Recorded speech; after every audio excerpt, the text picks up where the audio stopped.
This is for 3rd grade ELA, text at non-author's point of view. Who can recall what we read about and what's so bad about gasoline? Some things we read about were the importance of reducing our carbon emissions and finding ways to become less dependent on fossil fuels. The book we're going to read today is about a whole island of people who found ways to do this. The title of the book is Energy Island, How One Community Harnessed the Wind and Changed the World. It is written and illustrated by Alan Drummond. What do you see in the picture? Based on the title and illustration, what do you think we're going to learn in this book?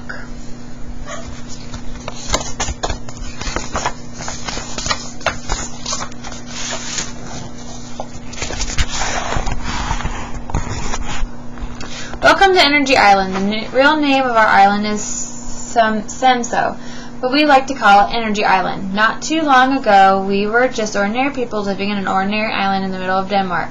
And in many ways, Samso was and still is not very different from where you live.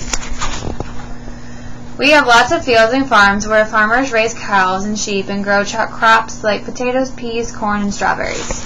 And there is a harbor where the ferry and fishing boat comes in. Our little home has recently become quite famous, and scientists travel from all over the world just to talk to us and learn about what we've done.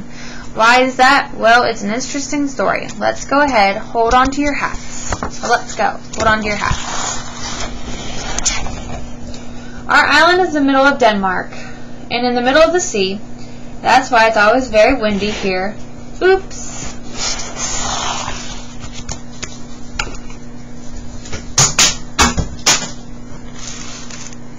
In the summer we have fun at the beach, and in the winter we play games inside. We have villages and schools, kids play soccer, and grown-ups go to the grocery store. It's very ordinary here, apart from the wind. The way we used to use energy was very ordinary too. On dark winter nights we switched on lights and turned up our heaters to keep warm. We used hot water without even thinking. Our oil arrived by tanker, ship, and truck, and we used it to fill up our cars and our heating systems. And our electricity came from the mainland by cable under the sea. A few years ago, most of us didn't think much about where our energy came from or how it was made. That was before our island won a very unusual competition.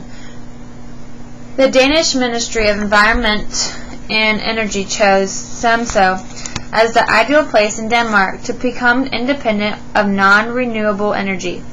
A teacher named Soren Hermesen was selected to lead the energy independence project. He was a very ordinary person too. So I'm going to read the sidebar. This is the sidebar. This box called a sidebar is set apart from the story. What does it help you understand about Samso? What does it help you understand about non-renewable a source of energy? Why do you think the author included this information? We will find out in this. Non-renewable energy and energy independence. Samso, gasoline, and heat came from petroleum, coal, and natural gas, which are energy sources known as fossil fuels. This fuel had to be shipped to the island. Electricity arrived in Samso from electric cables under the sea. This electricity was made on the mainland by burning fossil fuels in the power stations. Fossil fuels come from dead plants, algae, and other organisms that were buried in swamps or under the sea and have slowly decayed. It takes millions of years for organic matter to decay into fossil fuels, which must then be dug up from the ground or piped to the Earth's surface. Fossil fuels are called non-renewable sources of energy because the Earth cannot create new fossils at the same rate that we humans consume them. One day we will have used them all up. Most places on Earth depend on non-renewable resources of energy. Soren Hermesen's goal was to do away from the need of petroleum, coal, and natural gas on the island of Samso. If the islanders could use only renewable energy from their own island, then they would be energy independent. Okay, he did play bass guitar in a band, but his favorite subject was environmental studies, and he was very excited about energy independence. Tell me, class, What are some ways we can make our own energy right here on the island? Capture heat from the sun. Ride bicycles instead of driving cars. Use oil from crops. Burn straw and wood. So what are your thoughts about the children's ideas for possible sources of renewable energy? I'm not going to read that. Imagine if we really could make enough energy from the sun and our crops and even our own legs to power up the whole island. Then we wouldn't need the oil tankers to come here. We wouldn't have to worry about all the world's oil running out. And we wouldn't need electricity to be sent from the mainland. Renewable resources are so much cleaner. And think of the money we'd save. We just need to think big. But do you think we can really create that much energy ourselves? Asked Naja. From just the sun, our crops, and our legs? Well, you know, said Catherine, if there's one thing our island has plenty of, it's wind. Maybe we should start with wind energy. That's a wonderful idea, said Mr. Hemerson. Who's with me? Hold on to your hats, we all said.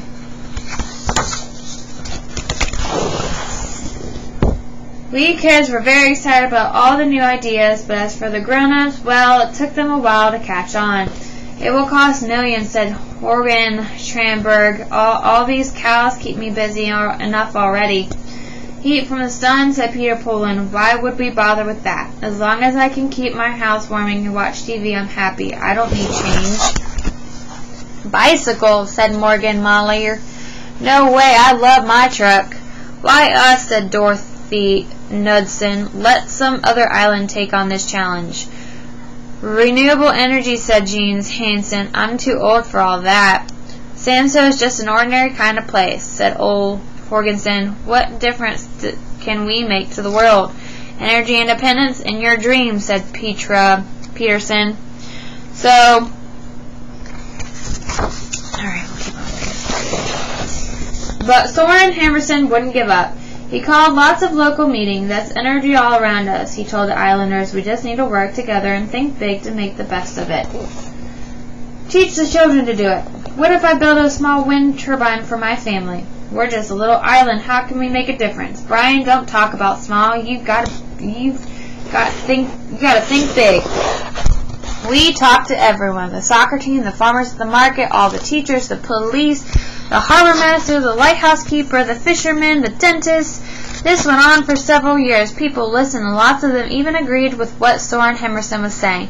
But nothing happened. Was anyone willing to make a change? Then one day, the electrician Brian Keeger called Soren Hemerson. I'm thinking small, he said. I'd like to put up a second-hand wind turbine next to my house.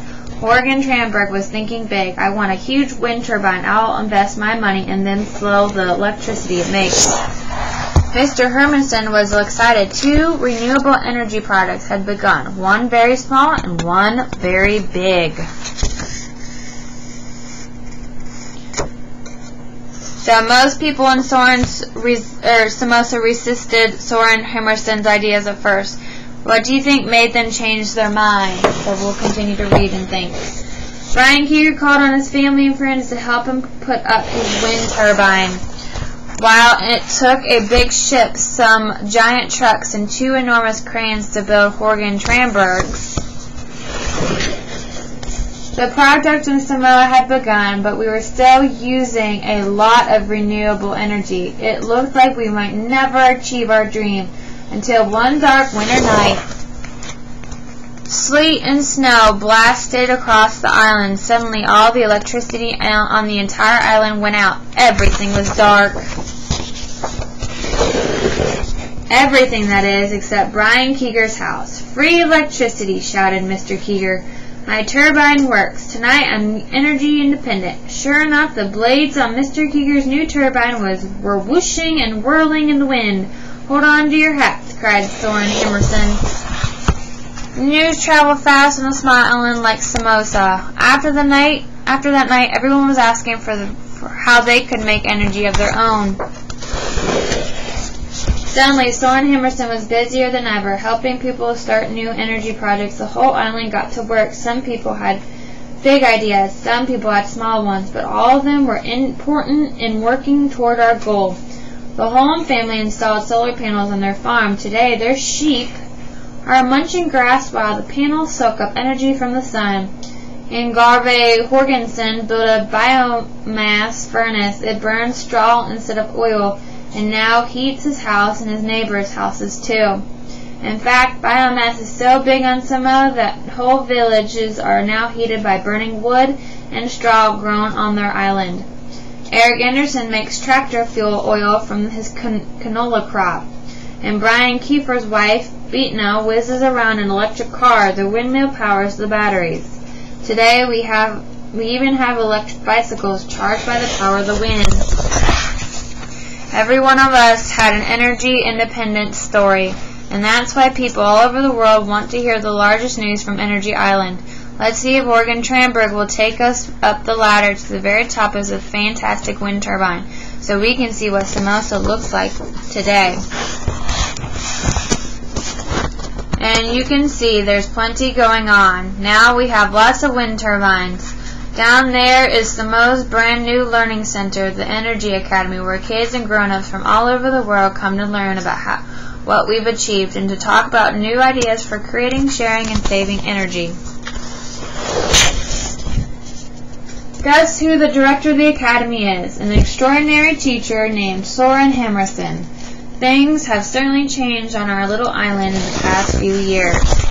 We no longer need the oil tankers to bring us oil, and we don't need electricity from the mainland. In fact, on very windy days, we have so much power that we send our own electricity back through the cable under the sea for other people in Denmark to use. Samoa may be a small island, but we have made a difference in the world, reducing our carbon emission by 140% in just 10 years, and we did it by working together.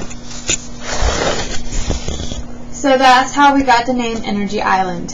And what can you do to make a difference on your island? What's that? You say you don't live on an island. Well, maybe you think we don't live on an island, but actually you do. We all do. We're all islanders on the biggest island of them all, planet Earth. So it's up to us to figure out how to save it. There's renewable energy all around us. We just need to work together to make the best use of it.